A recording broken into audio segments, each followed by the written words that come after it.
Hola, bienvenidos a un nuevo episodio. El tema que nos convoca es indemnización laboral. Soy Jorge, un desocupado más. Así me encuentran en redes sociales y me acompaña la doctora Florencia Zárate, abogando-ARG en Instagram. Bienvenida, Flor. Indemnización laboral. ¿Qué nos podés contar sobre el tema? Hola, buenas tardes. ¿Cómo estás, Jorge? Bien, bien. Bueno, sí, hoy nos reunimos y nos convoca el tema de indemnizaciones laborales. Un poco es comentarle al oyente qué corresponde que le abonen en caso de un despido sin causa, sin invocación de causa. Lo que nos dice la ley de contrato de trabajo es que ante un despido sin invocación de causa o sin una justa causa, el empleador debe abonarle al trabajador una indemnización que es equivalente a un mes de sueldo por cada año de servicio o una fracción mayor de 3 meses. Y la base que se toma para hacer este cálculo es la mejor remuneración mensual, normal y habitual devengada en el último año. Acá es importante hacer la aclaración a qué nos referimos con fracción mayor de 3 meses. Esto significa que si un trabajador es despedido y tiene una antigüedad de, por ejemplo, 3 años y 6 meses, ya le corresponde que le abonen el equivalente a 4 años, que se computen 4 sueldos, ¿sí? Esta información la pueden encontrar en la Ley de Contrato de Trabajo en el artículo 245. A su vez, lo que establece la ley es el deber de preavisar al empleado con un plazo, ¿no? Ese plazo tiene que ser de un mes si el trabajador tuviese una antigüedad que no exceda los 5 años de servicio y con un preaviso de 2 meses de anticipación cuando su antigüedad supere los 5 años de servicio. ¿Qué pasa en el caso de que el empleador no preavise al trabajador? Bueno, en ese caso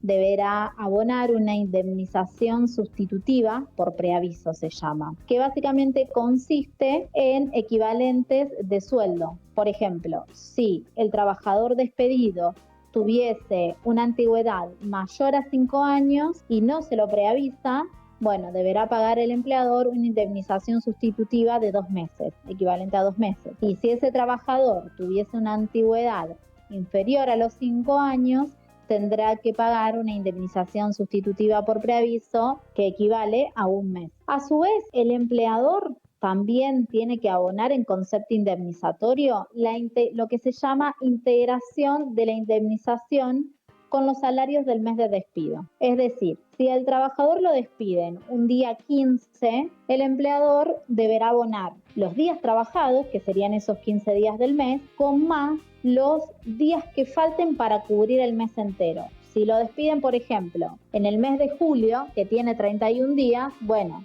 lo despiden un 15, deberá abonar la integración del mes de despido hasta el día 31.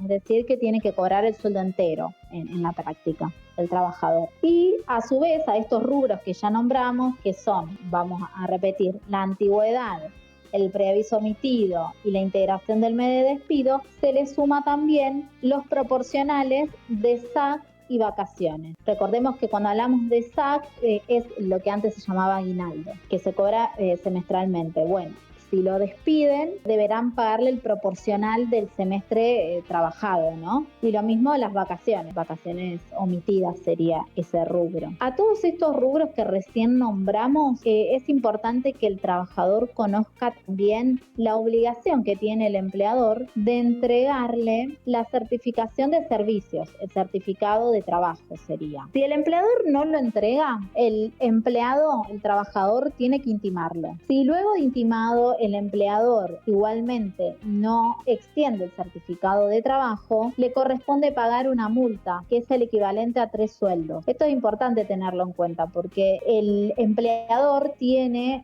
obligaciones frente a organismos sindicales y de la seguridad social, que es hacer los aportes. Estamos hablando de los aportes sindicales y de jubilación. Entonces, de ahí se desprende la obligación de entregar los certificados, la certificación de servicio o certificado de trabajo en tiempo y forma y conforme a todos los meses y los años de trabajo del trabajador. Esto lo encontramos en el artículo 80 de la Ley de Contrato de Trabajo. Bueno, a todos estos rubros, que estos son los rubros comunes y que le involucran a todos los trabajadores, después hay que también tener en cuenta cada caso en particular de cada trabajador. Si ese trabajador hizo horas extras, bueno, también deberán liquidarse sus horas extras. Si ese trabajador a su vez también cobraba comisiones, bueno, también le corresponde cobrar los proporcionales de sus comisiones. Por eso es importante que al momento de un despido, el trabajador pueda asesorarse sobre cuáles son los rubros que le corresponden percibir de su empleador. Y bueno, por último también contarle al trabajador que la liquidación final la debe practicar el empleador, o sea, al cuarto día hábil de que le llega la notificación por despido. Si así no lo hiciese el trabajador, si no lo paga al cuarto día hábil, habría que intimarlo para que cumpla. Esto es un poco, Jorge, lo que corresponde al momento de un despido sin una justa causa. Después se abren muchísimas aristas que tienen que ver, por ejemplo, hay muchísimos casos en que al trabajador lo despiden y resulta que está con una registración deficiente.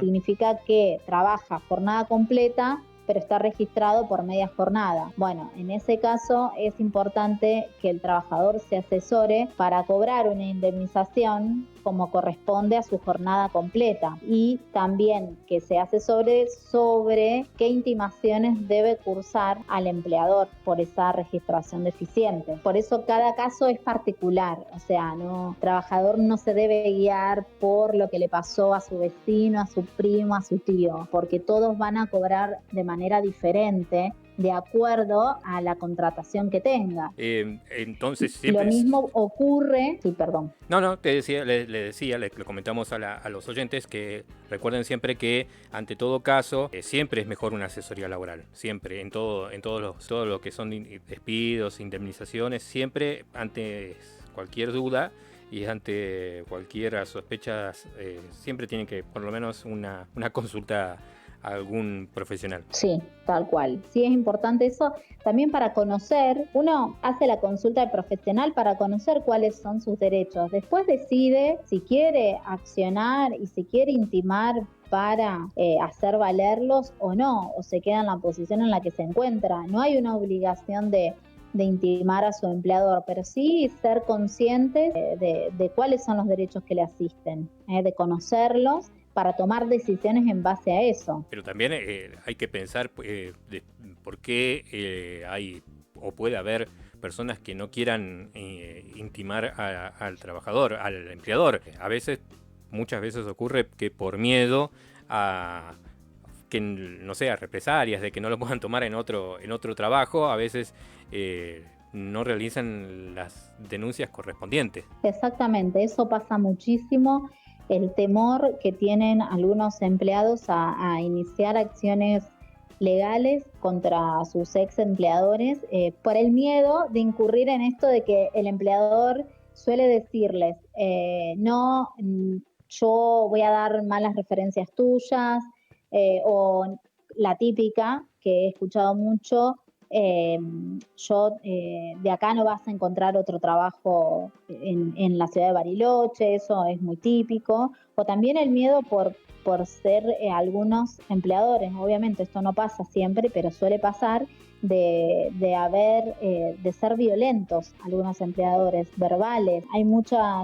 Me ha llegado un caso reciente que era una empleada del temor que le tenía a su empleador y por eso no quiso iniciar acciones legales, que estaba mal registrada, o sea, tenía un contrato, una registración deficiente y a su vez estaba mal categorizada en su trabajo también, entonces le debían un montón de diferencias salariales y me decía, tengo miedo, le tengo miedo a esta persona. Y eso es terrible, porque trabajar con temor y con ese estrés que ocasiona trabajar en esas circunstancias, ¿no? Uh-huh. Así que bueno, pero lo importante importante es que esa persona vino, se asesoró, supo cuáles eran todos sus derechos y en base a eso pudo decidir qué hacer.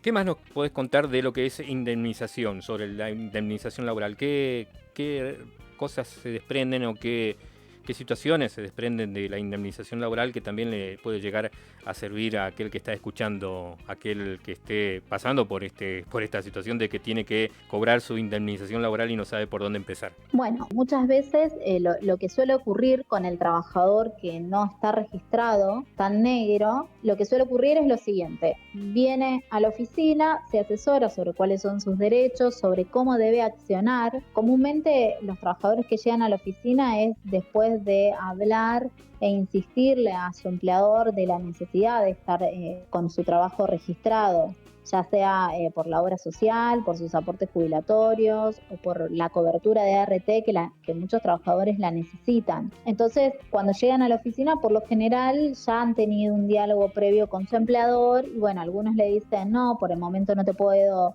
registrar por H o por B, o sí, lo vamos a hacer el mes que viene, y así los tienen tiempo, hasta que el trabajador se canse. En ese caso, ahí comienza un intercambio telegráfico con el empleador a los fines de intimarlo a que registre esa relación laboral. En la práctica, lo que suele ocurrir es que el empleador niega todos esos hechos y entonces el trabajador se considera despedido por una injuria, como es el negarle la relación de trabajo. A ese trabajador le corresponden todos los rubros que recién hablamos y algunas multas de la ley 24013, que es la ley que establece qué multas le caben a aquel empleador que tiene a su trabajador sin registrar o con una registración deficiente. Cuando hablamos de registración deficiente, hacemos referencia a que están inscriptos los trabajadores por una jornada reducida, cuando trabajan 8 horas y se los anotan por 4, por ejemplo, o cuando invocan que el trabajador comenzó a trabajar,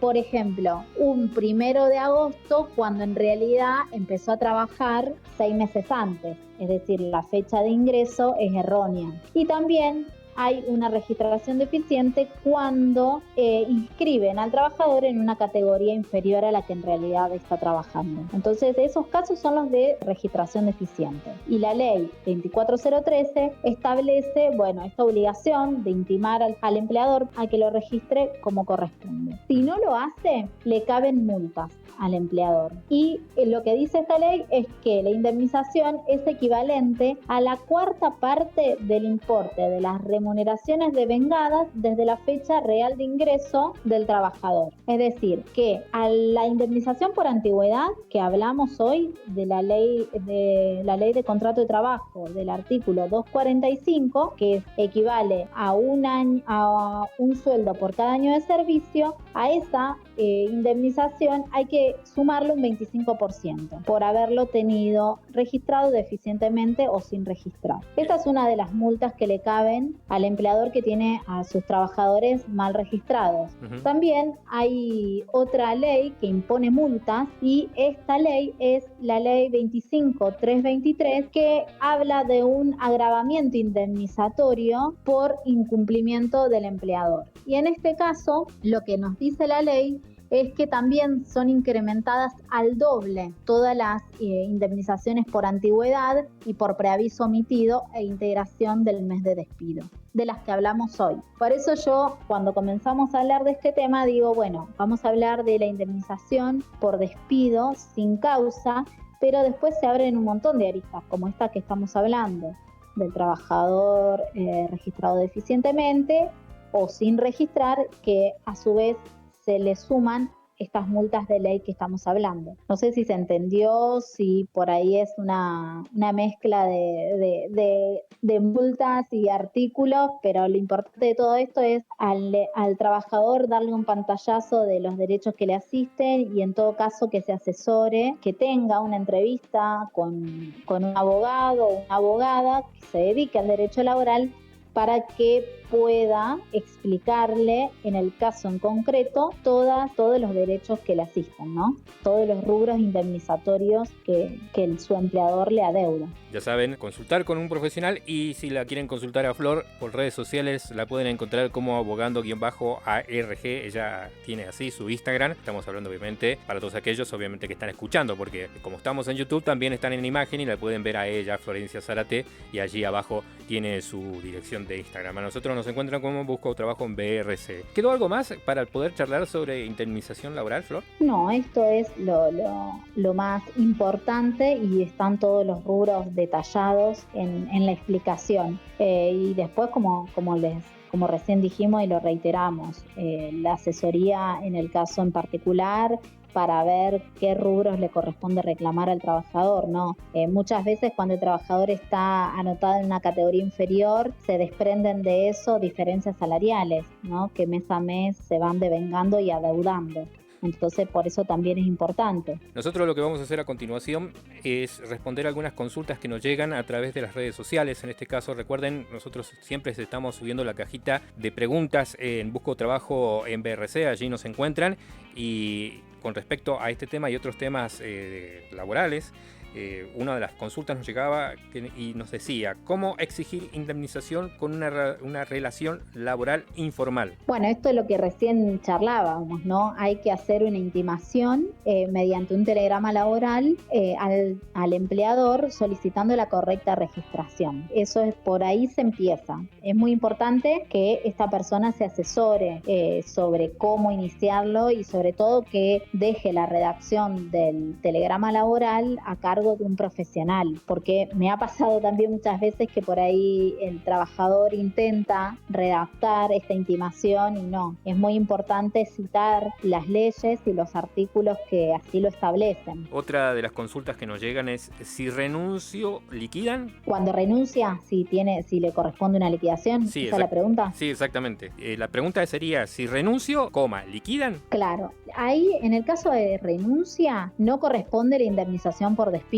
Cuando una persona renuncia a su trabajo, le tienen que pagar los días trabajados del mes en curso y los proporcionales de SAT y vacaciones. Eso es todo lo que le corresponde al trabajador o trabajadora que renuncia a su empleo. Otra de las consultas que nos llegan dice: ¿qué pasa si te amenazan para obligarte a renunciar cuando ya te habían comunicado que te iban a despedir? Bueno, eso es muy grave. A toda persona que se siente amenazada en su trabajo, hay que ir a la autoridad de contralor que corresponde y hacer la denuncia. No te pueden obligar a renunciar bajo ningún punto. Entonces ahí, bueno, ya sí necesita esta persona que está sufriendo de ese acoso que se asesore para mandar un telegrama como corresponde. O sea, la vía que todo trabajador tiene que tener en cuenta para hacer sus reclamos o sus intimaciones es el telegrama laboral. Y un telegrama laboral sí o sí, para que esté bien y sea certero, necesita ser redactado por un profesional. Otra de las consultas es: cuando es empleo efectivo con tarea descontinuada, ¿cuánto se computa? ¿Solo el contrato de 90 días? Me imagino yo que debe ser 90 porque pone 90 días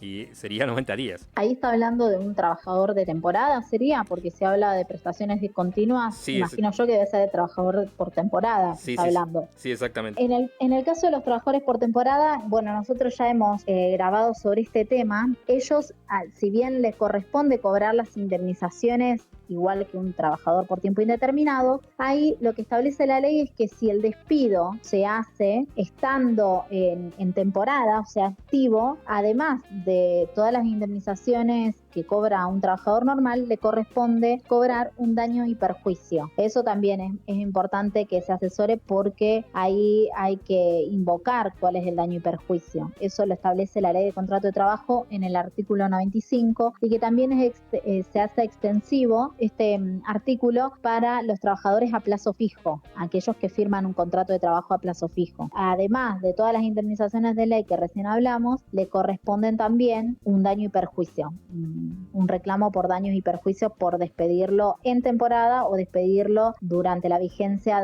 del contrato de trabajo para el caso de los a plazo fijo. Otra de las consultas que nos llegan dice: si no te renuevan contrato, ¿deben pagarte liquidación? Aunque digan que no pagan indemnización y etcétera. Y hay que ver de qué tipo de contrato hablan ahí.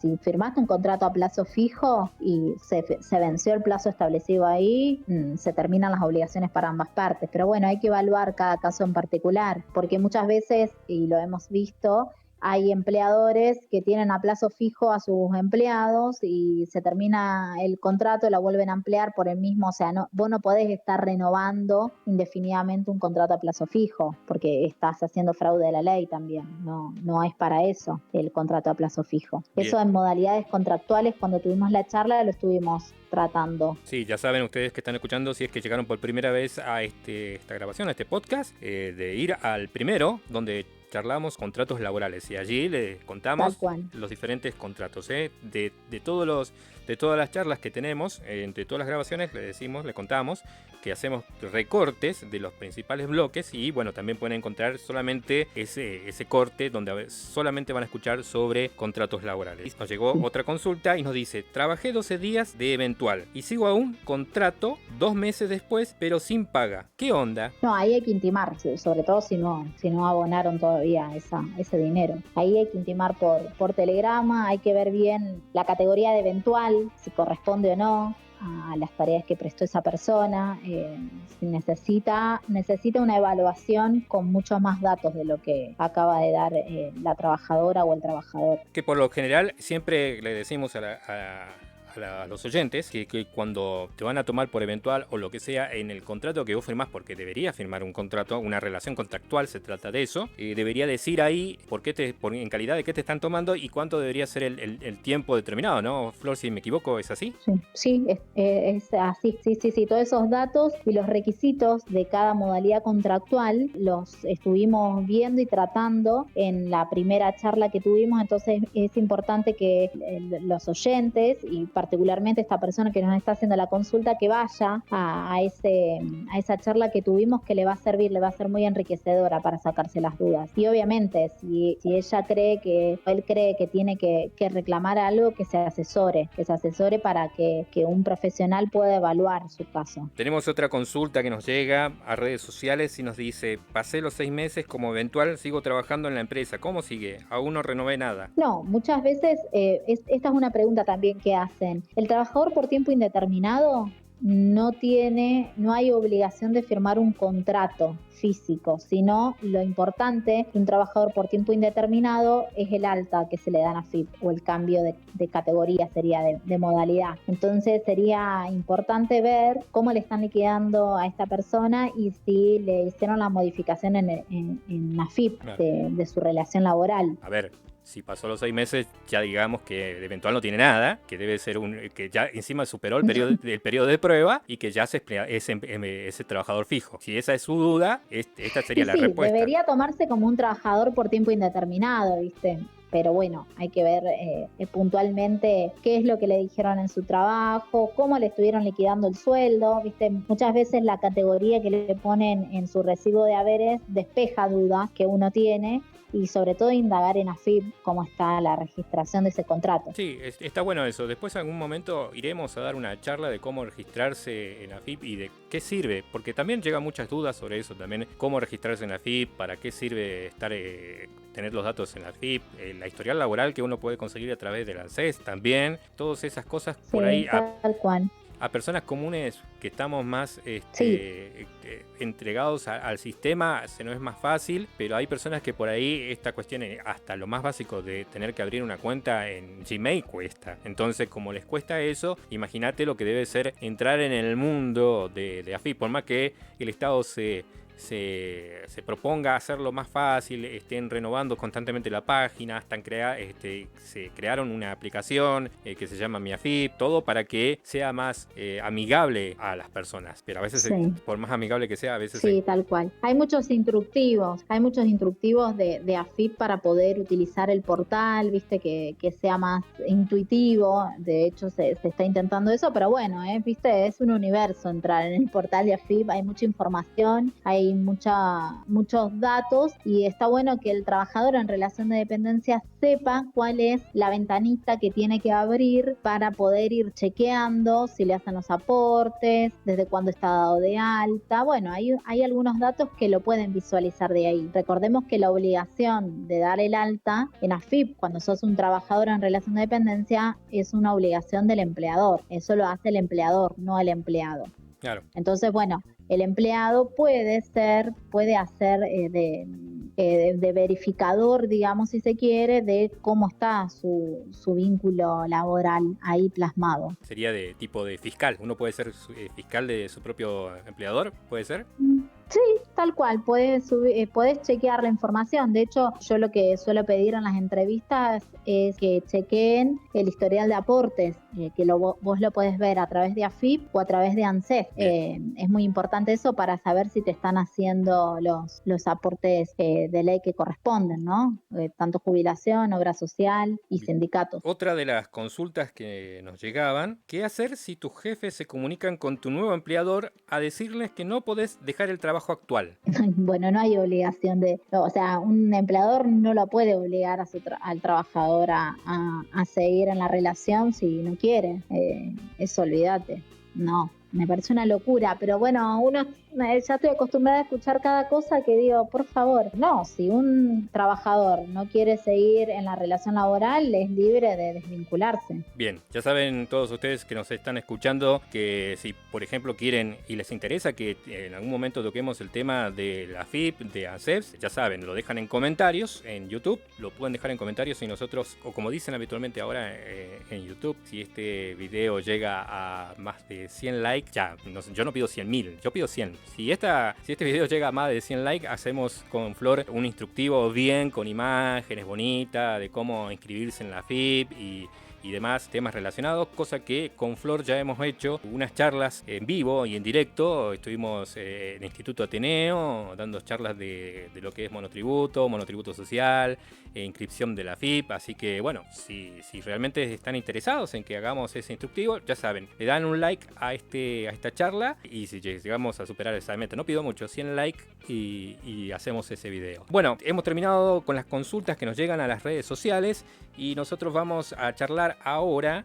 Lo que sigue a continuación es cuál es el valor que deberían estar recibiendo los trabajadores que se dedican al rubro empleados de comercio. Lo habíamos hablado anteriormente en una de las primeras emisiones, pero tuvimos la mala suerte de que justamente después, al tiempo, nada, nos tocó, nos pegó, como se dice, y hubo un aumento. Entonces ahora tenemos la suerte de que lo que vamos a contarles aplica de noviembre de este año a marzo del año que viene, o sea que vamos a estar mucho más actual y quizás el marzo del año que viene, no sé, pido mucho, pero toquemos otra vez ese tema y les contemos cómo están ganando los empleados de comercio. Que dicho sea de paso, no creo que esté faltando la verdad con lo que voy a decir, pero creo que son uno de los rubros, no sé si mejores pago, bien pago, en el hecho de que le están pagando bien, hay pocos reclamos, pero no sé si vos, Flor, tenés muchas más consultas de empleados de comercio que de hotelería. Sí,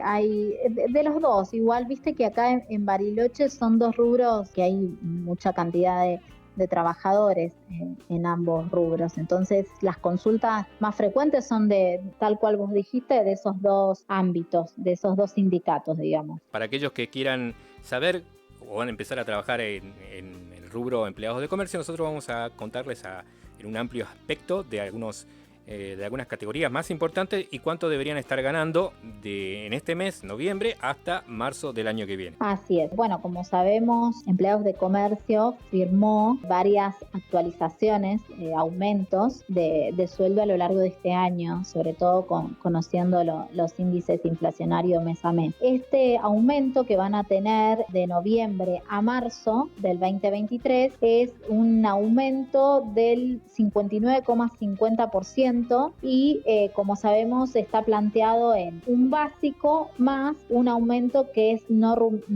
remuneratorio, y esos dos rubros te dan un total. En el caso, empezamos con los trabajadores de acuerdo a su categoría. Los maestranza, categoría A, van a tener un sueldo total de 139.065,89 centavos. Bien. Este mismo sueldo, como dijimos, se va a mantener de noviembre a marzo. Obviamente que acá estamos hablando de montos que después se le suman otros rubros como son la antigüedad, que es un porcentaje también de acuerdo a la antigüedad del trabajador. Y si trabaja, por ejemplo, acá en la zona de la Patagonia también tienen un porcentaje extra por zona fría.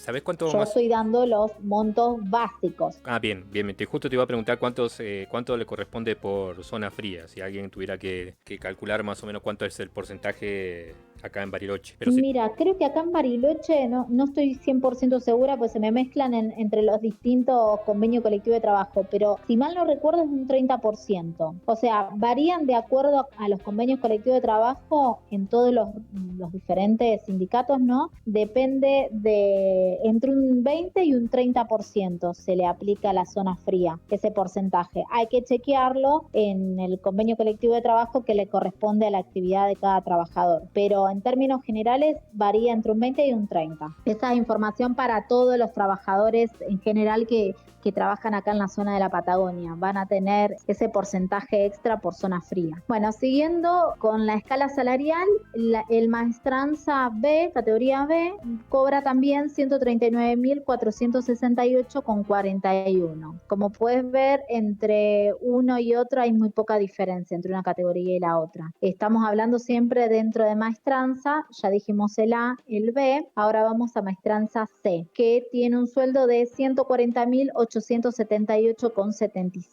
Ahora pasamos al rubro, a los administrativos, a la categoría administrativo A. El administrativo A tiene un básico más el no remuneratorio, 140.576,80.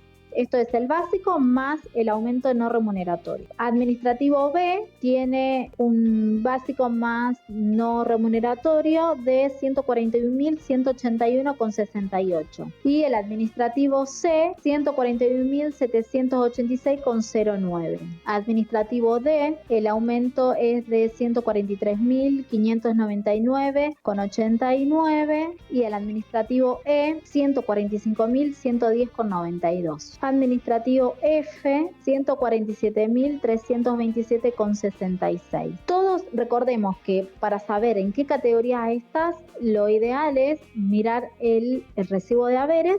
Hay una parte que te dice categoría y ahí te dice administrativo A, B, C, D. Ahí te categorizan. Y también saber que si uno está en duda si pertenece o no a esa categoría, lo que tiene que hacer es ir directamente al convenio colectivo de trabajo. Se busca administrativo D y ahí están detalladas todas las actividades que cumple esa categoría. Y si no, obviamente consultar con un profesional o con el sindicato. Bien, perfecto. Sí, adelante. Pasamos a la categoría de cajeros. Cajeros A cobran un básico más del aumento no remuneratorio de 141.080,40 centavos. Cajeros B, 141.786,04. Cajeros C, 142.692,91. Y pasamos a otra categoría nueva que es la de auxiliar A, 141.080,40, auxiliar B, 142.088,01, auxiliar C, 145.413,23, auxiliar especializado ahora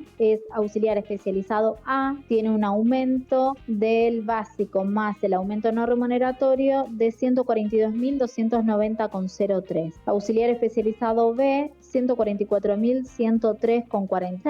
Escala salarial de rubro vendedor. Vendedor A, 141.080,40. Vendedor B, 144.103,83. Vendedor C, 145.110,92. Vendedor D, 147.327,66. Y este es el último. Bien, esos serían todos los valores para lo que es el rubro empleados de comercio. Ya saben, si tienen alguna consulta o alguna duda nos pueden enviar un privado. Nuestras redes sociales sociales busco trabajo en BRC y si no a Flor, abogando-ARG, así nos encuentran en Instagram. Y también les recordamos que nosotros estamos habitualmente cumpliendo y tratando todos los meses de ofrecerles un tema relacionado con los derechos laborales. También algún día que otro vamos a ver si también les ofrecemos algo relacionado para los emprendedores también, y del cual también estamos muy relacionados. Bien, Flor, esto sería por el día de hoy. ¿Algo más que quieras acotar? No, nada más. Cualquier duda ya saben dónde nos pueden encontrar y podemos evacuarlas tranquilamente o aclarar algún punto o algún tema en particular. Agradecerte, Jorge, por convocarme y bueno, será hasta la próxima. Bien, Flor, gracias. Gracias por llegar hasta el final. Muy pronto recortaré los bloques para los temas que más les interesen. No se olviden de suscribirse al canal, dejar un like y recomendarnos con amigos. Gracias a todos. Hasta aquí nuestra grabación y nuestro podcast del día de hoy.